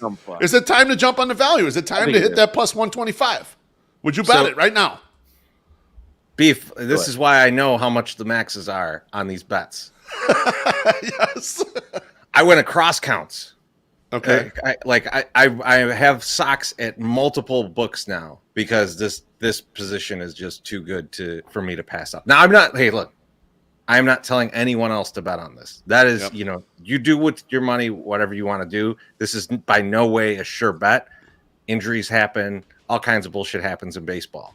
But you give me plus odds on the White Sox to win this division, and I'm fucking taking it every day, and I'm going to take it for as much as I can get on it. And that's the crazy thing. It's like it's not to win the World Series. This is like to win the division. Right. Yeah, just to win the division. Like, it's not even like a huge thing. Like, they won the division pretty handily last year, and they got marginally better, and other teams got somewhat better. But, I mean, I'd still, you got to pull the trigger on the Sox. I mean, I'm not saying go and bet this unless it's 2 points bet using code #108. But no hashtag, just the 108. Just 108. I just drove by Hawthorne, too. But yeah, you definitely White Sox sales correct. It is for informational purposes only. Right. Let me bring up Chuck's comment. Chuck's my fellow wine guy, so good to see you up in the comments, Chuck. Chuck says unpopular opinion: betting is dumb. Hang on here for a second before we go on the betting is dumb thing, because I see a lot of baseball people with this betting is terrible, whatever. You're betting all the time on stuff. Maybe you think betting on sports is dumb. I can get down with that. That's fine. But we're all betting all the time. Every single decision we make on a daily basis is some form of betting. So don't look so down on it that, fuck betting. You're betting when you bought your house, you were making a bet. There's bets all across the landscape of everything you do every day. So think about that perspective. And all that being said, if you still think betting's dumb, that's fine. But I'm still going to do it. That's right. If you were to go in the comments and say drinking like you guys do is dumb, I would say you're probably right. That's true. We're gonna do it. I love this. Who is this motherfucker? Who's chugging with fresh? I don't know who that is. I don't know who you are. Leah Menu says, "Gotta bet it now before Cueto gets called up and makes the Sox lose money." I agree. The dominance of Johnny Cueto and his horses, which horses maybe shouldn't exist, but they currently do, and so maybe the dominance there could be. Johnny Cueto had a rough one. He was not good the other day. No, that's correct. So I don't think we see him Monday. I'll tell you that. I don't think he's coming up. I think he's going to take another start in Charlotte. And probably not. But I heard he has a buyout May 15th, Treasy. So they're kind of cutting it close. Of like he could opt out if he wants. Now he doesn't. I don't think he has to. But I think he can opt out on May 15th. So they're going to be cutting it close if they want to start him. It lines up though, right? Because basically he would start Monday in Charlotte. Yep. And then they would make the decision after that. Right. So he's either going to start that Saturday, or he's going to not, which means you like Dallas Keuchel now. So, the Sox should get as much information as they can before they make that decision. It's a big decision. It's not as cut and dry as I think we might all kind of consider it. It's gonna be interesting so let me just walk through this because I don't think we were planning to talk about this, but I'm gonna walk through it anyway. Go for it, baby. We'll fucking do it. So you've got he's wrong. He's not wrong. You've got an interesting roster situation because if you bring up Johnny Cueto, now you have to move one pitcher out of the rotation. Yes. So that's probably going to be Vince Velasquez because you can move Vince Velasquez to the bullpen. However, you're kind of running out of guys that you can just send to the minors that are on your pitching staff. And unless you want to get into my territory of sending Aaron Bummer to the minors, you don't have a whole lot of options left because you're going to, when you bring back Joe Kelly, a guy like Bennett Sousa is going to go back to the minors. Right. And then once you get past Bennett Sousa, I mean, is it Ryan Burr maybe goes back when Johnny Cueto comes back in? But eventually you're going to have to give up on Dallas Keuchel, right? And if Lance Lynn's coming back, let's call it June, you have to make that decision on Dallas Keuchel very soon. Treasy, I heard this idea from Jim Margulis on the SoxMachine podcast from earlier in the week. Phantom DL stint. Send Dallas to the DL for a little bit to buy yourself some time to get Lance Lynn back on this roster to just like insulate yourself because you are lacking arms. Like you mentioned, you just don't have a lot of the starting arms and even the bullpen arms. You got kind of lot of room there. You kind of like buy yourself a little time maybe. Here's the problem. Yeah. And this is why this will never happen. And we talked about this last year as well. Dallas Keuchel has an innings threshold in his contract. And Dallas Keuchel's agent is not going to allow him to have a fake DL stint. Now, if he gets hurt, if Rick Hahn hires Jeff Galuli's boy to come and kneecap Keuchel so he can put him on the IL, I get it. It happened, right? But why are you going to harm a man? Just put him on the IL. but that's what I'm saying. Like, I don't think he'll go willingly. There has to be some sort of arrangement between the team and that player to say you're going on the fake IL, right? Does he seem like a guy that's going to be quiet about it if they try and tell him to go on the fake IL? Because he doesn't come across as one. No, and his agent doesn't either. This is a good point that like he's such a prick that just getting rid of him is the better choice.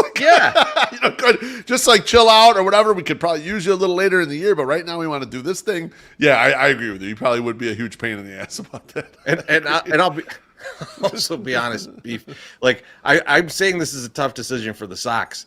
It shouldn't be. Right? Fire him into the sun. I don't care.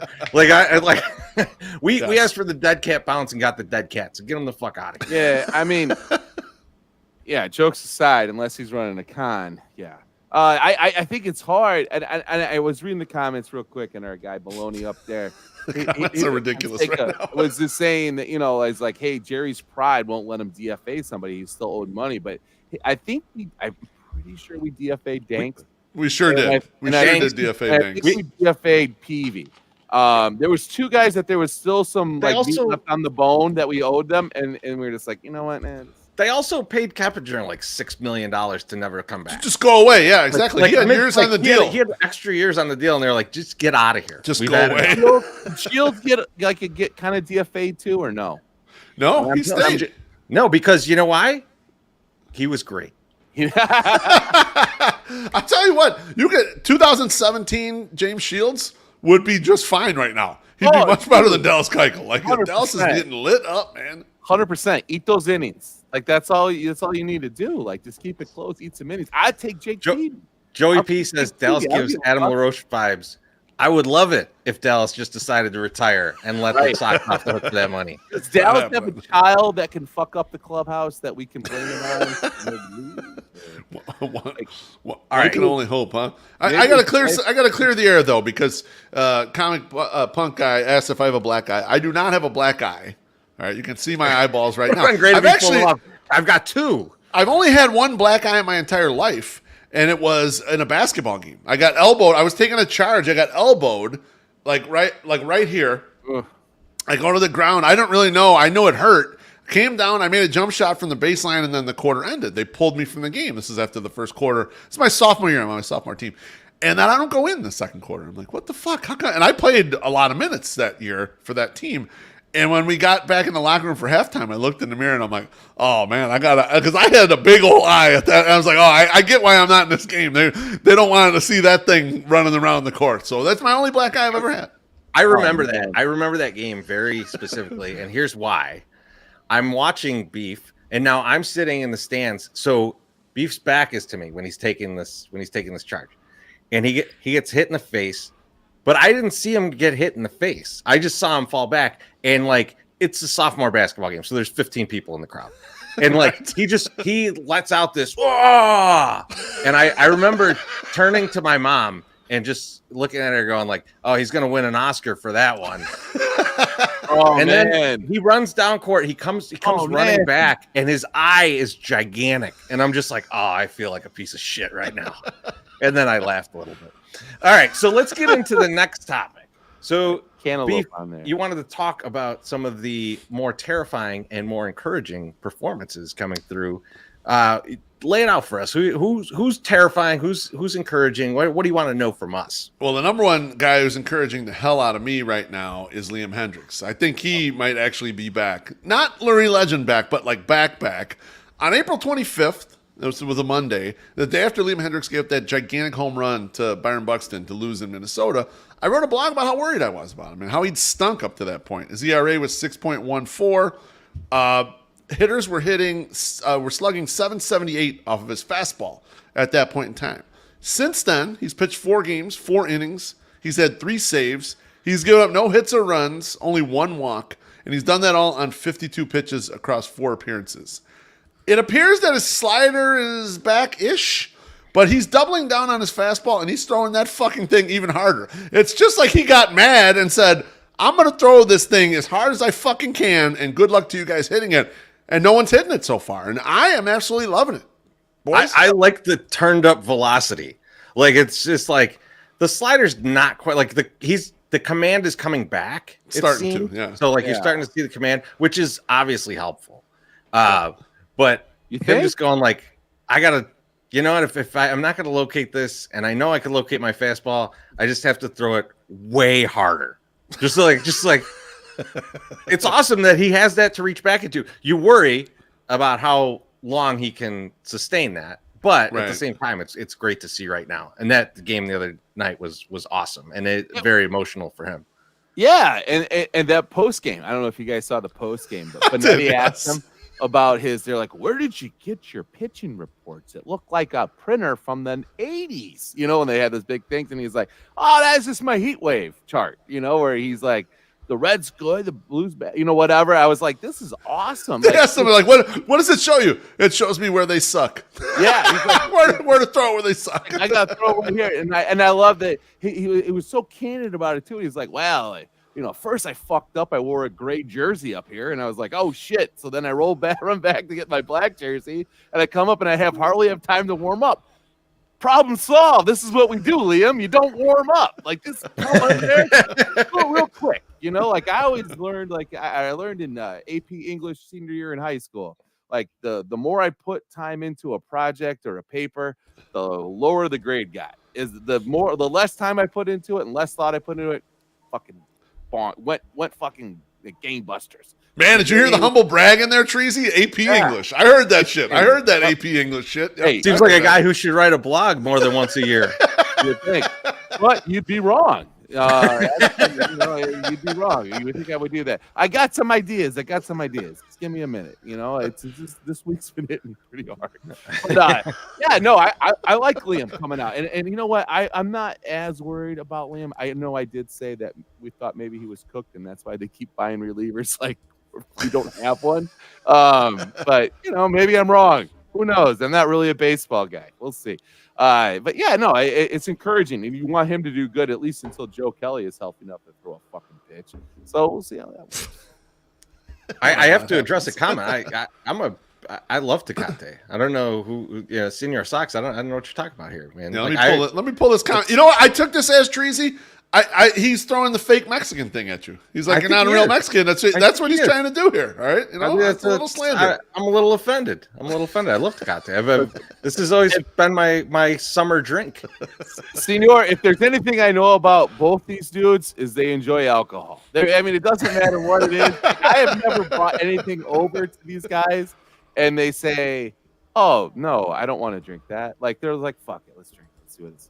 You know, like Loaf doesn't particularly like stouts and all that, like the hard. I like stouts. What the hell are you talking about? I enjoy stouts. Not as much as your brother. Your brother likes you two want to fuck stouts. I like them. They're good, but I don't want to have intercourse with them. Yeah, okay? I mean, you don't look at the stout like a big titty blonde, right? You don't look at her like that. You look at her like that brunette that's got, it's got a good ass, but. It's a great comparison. Yeah, I mean, but you're like, but you are more into like the freshy IPAs. You like the haze IPAs and all that stuff. Your brother not big into the IPAs. You know, like it's not his choice. You know, so but you both just like booze. We're pulling this one back up, Treasy. This comment from Baloney. You guys are Mexicans? Question mark. Yes, we're two of the good ones. Okay, that's what I always tell people. How dare you, you jerk. We're getting a lot of anti-Mexican slander from the crowd here, all right? You know what? What do we got to prove how Mexican we are? What the fuck? Like The number one minority-based White Sox podcast. That's true. Jerks. There's a bunch of jerks in the comments right now. All right, let's get on to the next of the kind of terrifying or encouraging, and this is the more on the terrifying side, but the frozen bats, Beef. The frozen bats. My gosh. 3 guys that are really stinking it up in the batter's box for me at this point are A.J. Pollock, Yasmani Grandal, and Gavin Sheets. Now, let's start with the final one, Gavin Sheets. Now, Treasy, I think you were kind of the main guy of, whoa, let's not plan for Gavin Sheets, because Gavin Sheets could turn back into a fucking pumpkin. And right now, he's kind of looking like it. Gavin Sheets, this far this season, hitting 226, 273 on base. But the most scary part is only a 306 slug. And what's funny is his average is being propped up by, he's had a few of those in the early part of the year. He's had a few of those bullshit opposite way singles against the shift, which I would. They don't seem to be on purpose. I was gonna say, you want to, if it was Tony Gwynn shooting a ball to the other way, okay, fine, I'll give you it. Like, you got the skill to do this. This feels like, oh, oops, and it went in there, and it's like, okay, great, we'll take that hit. You know, it's like a bloop single to me in a way. So, like, he's been struggling a bit. Treasy, how you feeling about your boy Gavin Sheets at this point? You know, I feel like remember that Eddie Murphy bit on when you're starving and you haven't had and someone's over your cracker. I mean, like, basically, you know, between right field and left-handed power, you know, I think as Sox fans, we've been starved of that generally. And so we saw Gavin Sheets and we were like, Ritz cracker. We actually absolutely thought we had a Ritz cracker.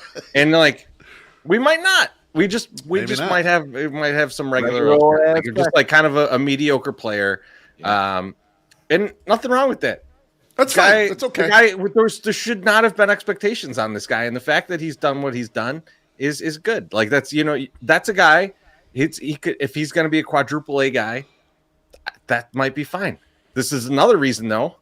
Maybe should have went out and got someone. You know, I mean, and so selling case. And so I don't have a lot of faith in Sheets is going to turn this around. I think Sheets is kind of who he is. And you're definitely going to get some home runs out of this guy. You're going to get some nice games out of this guy. You're not going to get much of a right fielder because you put a fucking linebacker in right field. All right. The guy's a first baseman. So it is what it is. Right. No. I'm not disappointed in Gavin Sheets. I just think that this is kind of what Gavin Sheets is. And like, maybe he doesn't need to play every day. Maybe he does. Maybe he's not the answer against a right-handed pitcher. Right? Maybe he plays every once in a while. Maybe sometimes he's in the minors. Yeah, I could totally see that. The next guy, I'm going to need my Sox Summer to opine on this guy because he's a guy that I know MSS has been a little worried about, and that's Yasmani Grandal. So Yasmani Grandal is struggling all sorts of ways. He's not driving the ball. He's starting to walk a little more, but it's not Yasmani Grandal that we were used to last year. Yasmani Grandal so far this year only has 1 home run. Yeah. He's only scored 2 runs. I mean, this is anti-Yasmani Grandal. He has a 169 batting average, 277 on base, 239 slugging. My Sox Summer, what gives here, and what's the problem? What's going to happen here? I feel like I said it already, and I jumped ahead too far. But yeah, he's not doing the things that he did last year that made him successful. And I think what made him successful last year was waiting on pitches and working a good pitch for himself or taking a walk. And he just hasn't done that. And that's something that I don't like. And I don't know why he's doing that. And maybe it's because everybody else is sucking balls too. So he's like, I need to like try to make something happen. He's pressing a little bit. Yeah. Maybe that's the problem across the board with these guys. They're like, listen, we need to make something happen. So they're pushing it. And that's not the way to do it. Like, it's just like, you need to just do what you works and stick it out, because when, and I'm saying it again, but when they do what they think they're supposed, like what I think they're supposed to do, what you think they're supposed to do, they seem to do it. Take a pitch, fucking work a count, foul some shit off, like get that. You're only gonna get what was that quote? You only get one good pitch at bat. Yeah. So you got to find it. Like, you got to make him fuck it up. And that first pitch probably isn't that in the first good pitch. It's the only good pitch you're going to get. So just take that shit. Maybe it's a strike, but just get something. So I wish Yaz went back to what he was doing last year. Maybe we should kneecap him. So he's playing a little hurt, and then he has to work it a little more. But, that motherfucker couldn't walk last year and was taking walks. It was the best. So, I just hope that I have confidence in him to, turn it around, and I think he'll be fine.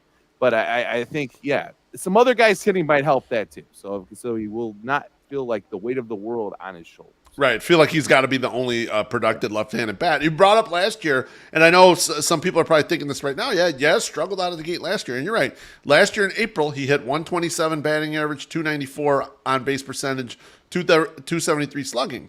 Except last year, his knee was totally fucked up. And we knew it. He was coming off an injury. He was trying to come back fast. And he was still recovering. Right now, he's healthy from what I could tell. I mean, he sits on his ass enough in lieu of Spanky McGuire over there to play behind the plate, and he DHs. So I would think he's fresh. I don't know what exactly is going on. Maybe you're right, MSS. Maybe he's just pressing a little bit, and he's not being as selective or not kind of getting the strike zone down like he had last year. Like last year, I think he had a 24% walk rate for the year, which is total insanity, and you can't expect that to repeat. But along with that, he had a ton of power. And right now, he's not driving the ball at all. I mean, he has the one home run. I can remember one really hard hit double. And he's just starting to walk a little bit. But, it's absolutely brutal. I know he's carrying a bad BABIP. But guys who can't run and have, they're catchers, they're going to have a bad BABIP. Hit the ball out of the ballpark. If you're making weak contact and you can't run, your BABIP's going to suck. It's going to be right. It's not luck. Just like the opposite is if you're Luis Robert and you hit the ball extremely hard and you're super fast, also you're gonna have a high BABIP. It's again not luck. Not luck, exactly. And the last guy is a guy that I've been down on for a while now, and I got a little slander for saying this was a Kenny Williams move, picking a guy late in his career or whatever, and a fair amount of people were pretty high on this guy. I was like, he saved Rick Hahn's offseason. A.J. Pollock saved Rick Hahn's offseason. He was able to get rid of Craig Kimbrell. Teresa, you were one of those guys who was like, man, you would give him an F, you put in a public apology out there, this raised the grade. A.J. Pollock has been horrible. 190 on base, or 190 average, 205 on base, 238 slug. And his last couple hits have been of the he got lucky as hell with a bloop single variety. There's just nothing going right here. I almost don't even want to focus on him. What I want to focus on is Craig Kimbrell's stats right now. We traded Craig Kimbrell for him straight up. You want to hear Craig Kimbrell's stats? You want to be really upset about this? I'm going to give you Craig Kimbrell's stats right now. Craig Kimbrell has 7 appearances so far this season, 6 2/3 innings. He has 5 saves, 1.35 ERA, 6 strikeouts, only 2 walks. Would you rather have that than A.J. Pollock right now? Because I would rather have Craig Kimbrell than A.J. Pollock if I was guaranteed those performances. He has stunk so far. That's Craig Kimbrell saying it wasn't you, or it wasn't me, it was you. It was you. Exactly. Oh my God. Holy shit. But also he's the Dodgers, the offensively, they're probably producing pretty decently though, right? Are they doing well? Well, it makes you wonder, when you get a trade with a team that's really smart, like the Dodgers are, and you get a guy, you're like, man, this is a really good deal. Maybe it's not that good of a deal. Maybe you got exactly the value you deserve to get back. But it just looked like it was better than it was. He's been hurt. AJ's been hurt, and he's a perennial hurt guy, right? He is. He might be hurt. I think he's actively hurt. But do you think he's currently hurt? Yeah. Do you think that if it's one of these things, if the mindset changes, right, and winning starts happening, things seem to kind of even out, right? And people seem to show up, right? If you guys write a shit ton of blogs and you're getting really good press and you're doing well and whatever, it motivates me to maybe write a blog. Not so much recently because I've been busy, but normally people are playing off each other, and this is a White Sox fan group. This is 3 of us, but what we get in each other's heads, they're oh, hey, so and so just did this. Oh fuck, I got to do something. So then you do that. So I assume the same is true on a professional sports team.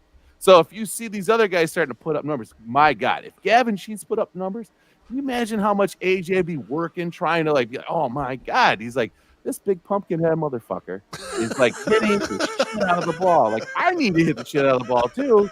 I'm getting paid a lot of money. I should probably do that now. Like, so potentially. But Teresa, you might be right. He might just be hurt and just trying to play through it and see what happens. He looks, I mean, like, if you think about, we think about this with pitching probably more, how much in the legs it truly is. Yeah. But hitting's the same. And like, it feels it, and this is total eye test. I haven't heard anything that he's hurt or anything. We know he was hurt. He's been hurt, 87% of his career.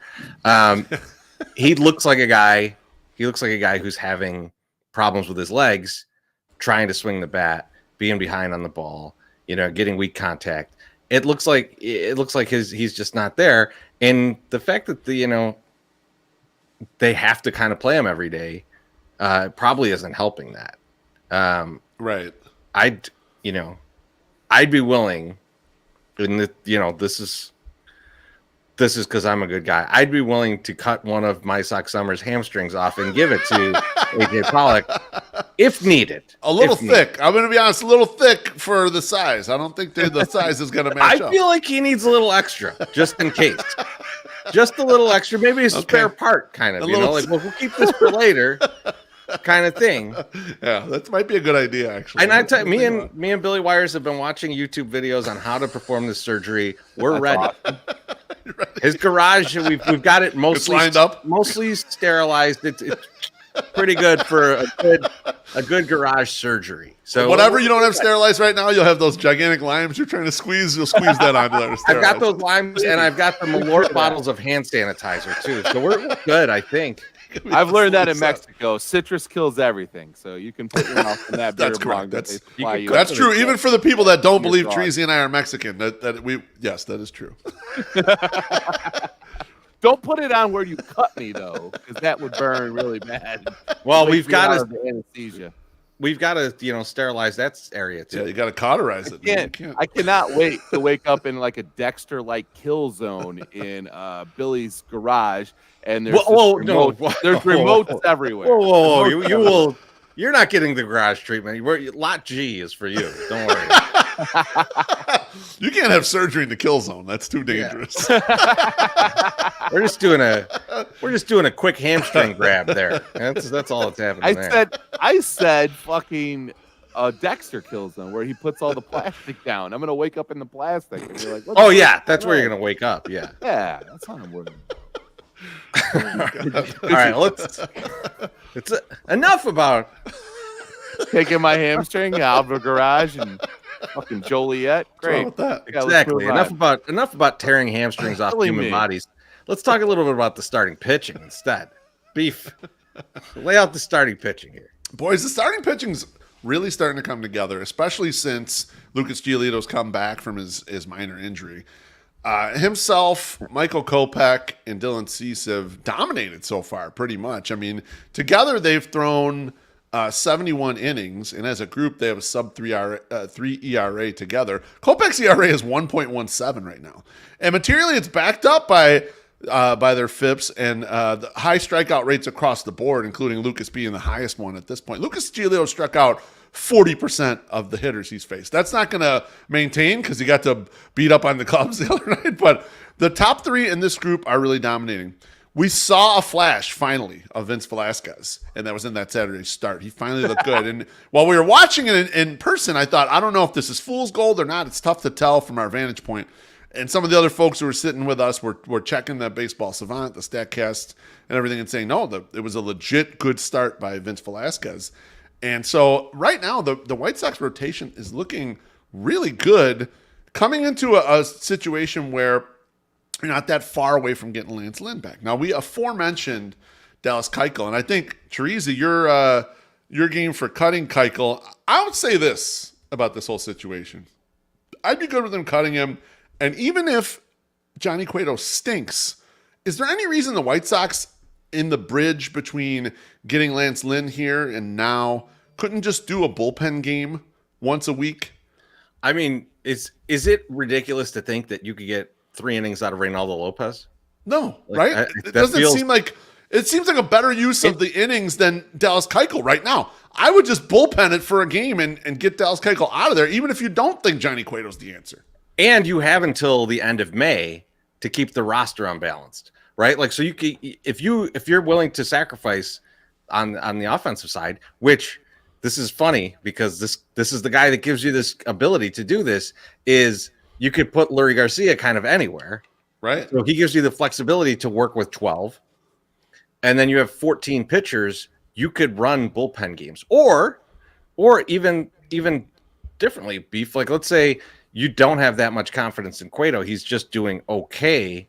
You only need to send Cueto out there for one run through the batting order, right? Like, so like you might have him for 2.5 innings, and then the rest of the game is a bullpen game, right? Which it's essentially a bullpen game. But you know, I think there's a lot of options, especially when you can have the 14 pitchers staffed.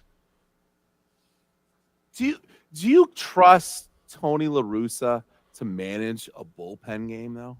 I do actually. Yeah, I do, because he's the original bullpen guy. Like, he seems to be okay with managing the bullpen arms. I know he's caught some shit for some of his decisions, but I always lean back on the thing I heard on Kevin Goldstein's podcast before he actually went to go work for the Twins. Now, he had worked for the hated Astros. He went back into civilian life, and on his podcast he said a lot of times you don't really realize what's going on with the bullpens and who's available and who's not, and who they don't want to stretch out too long or whatever, and they don't want to let the other teams know that shit either. So occasionally a bullpen decision that you hear, you're like, man, that doesn't make sense. I would have used that guy. It might have been fine. So I think that might be the one thing I kind of trust Tony with doing. And with the bullpen game, it's usually not, I don't think it's that terribly difficult. Like Treasy mentioned, you bring in or you do an opener, and then you bring Lopez in for his 3 innings, and then, you know, just kind of manage the thing 1 inning at a time from there. So I would be on board with trying it. 5 innings. I'm in. Bennett Sousa, give me some of them guys. I just wonder, and it's not. Oh, they're back, baby. Yeah, they're back. We're doing good. The spam is back. The porn spam is here.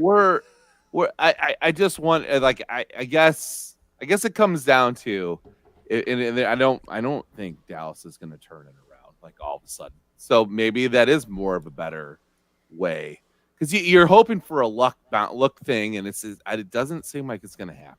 Like, it should have been it should be kind of improving as it goes on, and it seems to be getting worse. Like, it doesn't seem to be trending in any type of direction except for down. I thought it was going to be a dead cat bounce. Turns out just a dead cat. Yeah. No, I don't. Yeah, no. I saw a few people leave the thing. I think they went to the link that was put in the comments. Yeah, I think so too. The Tinder adult dating site. White Sox Twitter, horny as fuck. I mean, I understand why that bot comes into every one of our podcasts and spams it real quick, because they're like, listen, it's probably a guy trying to fucking fill some fucking number. He's trying to get a quota filled, and you're like, listen, the 108's on Thursday. Just hit them up. You get 3 guys. They'll come running over there. They'll sign up. You'll get an email. You can spam the shit out of that Gmail. Don't worry about it. Comments are fucked right now. Oh my god. I mean, this is why you watch this show live, because I mean, the comments are just insane. Senor Sox has been destroyed. Put that one back up for MSS in case you missed it. It's all through. All right, fellas. I think we're at the end of the rope here. So let's get the thank yous in. My Sox Summer, who are you thanking this week? I'm gonna go with my guy over at the Sox, Mr. Mike Downey, who will never make it 1 hour and 43 minutes into this podcast to hear this. But thank you today for hooking me up with the Lucas Giolito bobblehead to send to his father, because Rick does not have his son's bobblehead. So I have taken it upon myself to make sure that Rick is Father of the Year, especially this close to Mother's Day. Get him some bobbleheads of his son. So thank you, Mike, for always making it a pleasure to work with everyone, or you at least, in the White Sox organization. Beef, how about you? My thank yous go to Herb Lawrence first for putting out a nice tweet there, just recognizing a bunch of us White Sox podcasts, us being one of them. And I always thought a great idea for an up-and-coming blogger was to create a ranking of White Sox podcasts and post them weekly or monthly or something like that. Alas, no one has done so. So thanks, Herb, for always being kind like you generally are. And my second thank you goes to Elon Musk for fooling the dull that he's really going to make free speech on Twitter. I have my popcorn ready. This is going to be fucking hilarious to watch. I would love to first thank MSS for coming through with these Southside shirts, man. These are awesome, and they're like, man, it's a nice shirt too. Like I really material, right? I really like the shirt. I kind of agree with our guy Matt Ramsey. This might be a little sweaty in the summer, but I'm ready. I'm ready for it. Sweat it out in there. Sweat in it. And I also want to thank the commenters. I mentioned it a moment ago. Like the comments have been on fire all night, and I hope you guys come over when we're doing the live game streams because there's comments there too. I should have mentioned that earlier. Oh, for sure. There is comment stream there, so like I can't wait to see some of that stuff in game because we're gonna have even more to comment on. It should be a ton of fun. But yeah, thanks everyone. We will see you very soon. Hopefully, see you in the park pretty soon. But right now we got a little away series for the weekend, so we're gonna be drinking on our own. So again, hit all of those different things we talked about earlier. We're gonna be all over the place for the next few weeks, and just subscribe to everything, and it'll just show up for you. Thanks, everyone.